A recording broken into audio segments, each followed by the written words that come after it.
Hello everyone, my name is Stephen Cottrell and I'm about to become the 98th Archbishop of York. And by the time you see this, I will have started.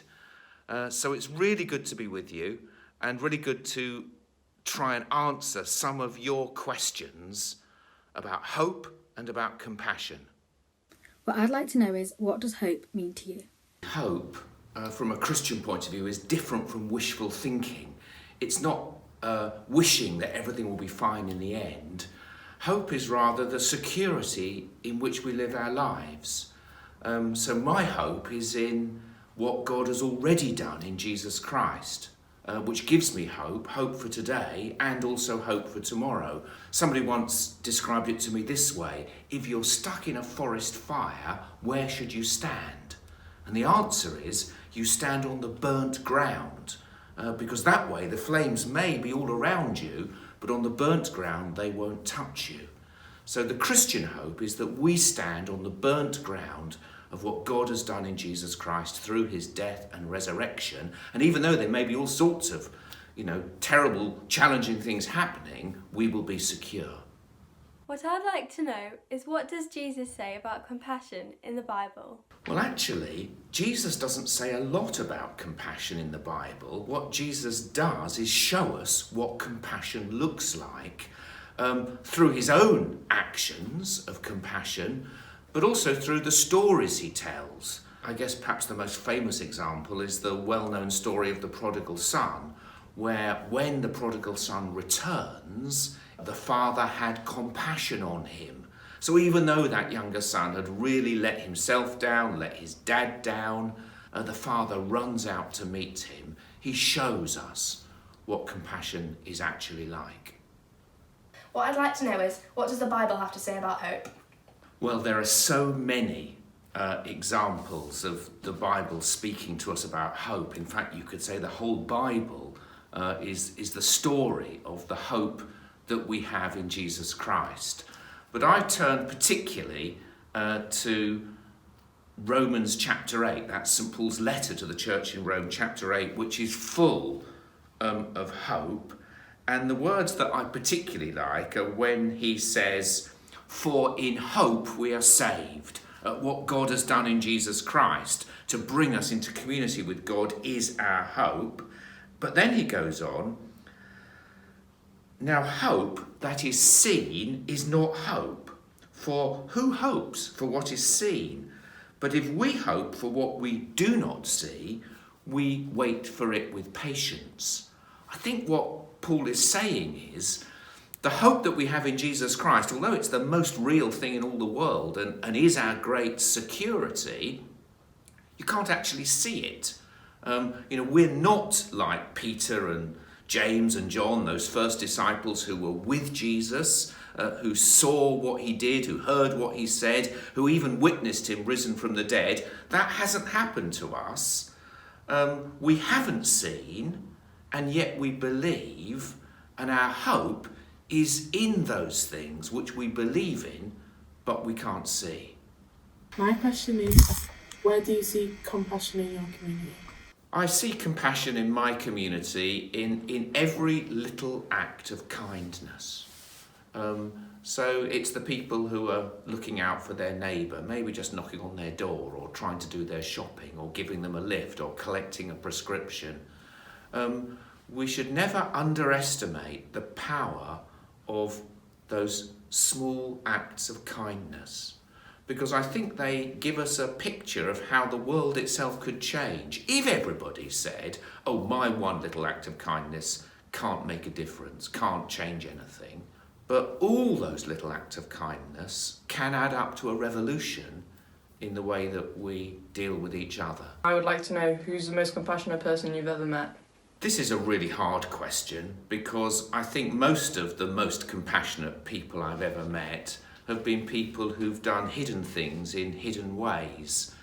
But the person who springs to mind is actually a priest that I know called Derek. And Derek's only been ordained a few years, but he's a person of incredible and colossal kindness and goodness. And when you meet him, well, you feel as if you're in the presence of a great gentleness and a great holiness. And his ability to put people at ease, to be alongside people, I think is for me a sign of that compassion, whereby you really get inside somebody else's shoes when you don't put yourself at the centre. But there's so many other people I could think of as well, but Derek is the one who springs to mind. What I'd like to know is, what does compassion mean to you? I think compassion means to me getting inside somebody else's shoes, trying to see and understand the world from their perspective, and that way you can be of the most help and service to them. My question is, how do you hold on to hope when everything around you is crumbling? Holding on to hope is really hard, particularly at a time like this when it's very easy to feel hopeless. But I think the way that we hold on to hope is by trying in our lives each day to remember where our security is. Another image that's used in the Bible, which I find helpful, is the image of an anchor. An anchor which holds you safe and secure. And of course, I believe that anchor is Christ. And the way that I hold on to that hope is through simple daily disciplines of trying to say my prayers, of reading the scriptures, and of trying to be hopeful, kind and compassionate myself with everybody that I meet.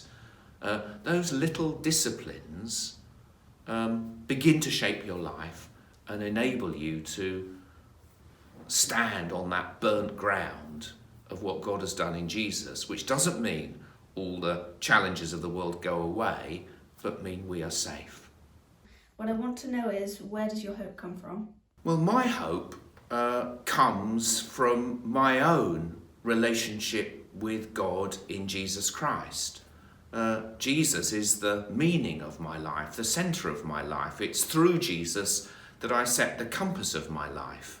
A few years ago, I was coming out of a shop and I sort of half bumped into somebody going into the shop, and she was wearing a t-shirt on which was emblazoned the text, "Galileo was wrong, I am the centre of the universe." And I thought this, it made me smile, but I also thought it neatly summed up most of what I think is wrong with our world, that we put ourselves in the centre, and the only hope that we have is, hope that we might get rich, that we might get thin. But my hope is in Jesus Christ, and therefore I have put somebody else at the centre. My question is, given all the turmoil in the world, what are you hoping for right now? I think what I'm hoping for more than anything is that when we get through this coronavirus pandemic, we won't go back to normal. I don't want to hear those words, let's get back to normal. Because the truth is, what we thought of as normal, was killing the planet. And although I cry out for the terrible suffering we see in our world today, actually this does give us an opportunity to think much more carefully and intentionally about what sort of world we want to build and what sort of world we want to inhabit. And actually the whole planet has had a bit of a breather while our cars have been on the drive and the aeroplanes have been on the runway. And to go back to normal, I think would be a terrible disaster. It's been great to be with you. Thank you for your questions. And can I wish all of you joy, hope, and compassion? I pray that you will receive it from others and that you will give it away generously yourself.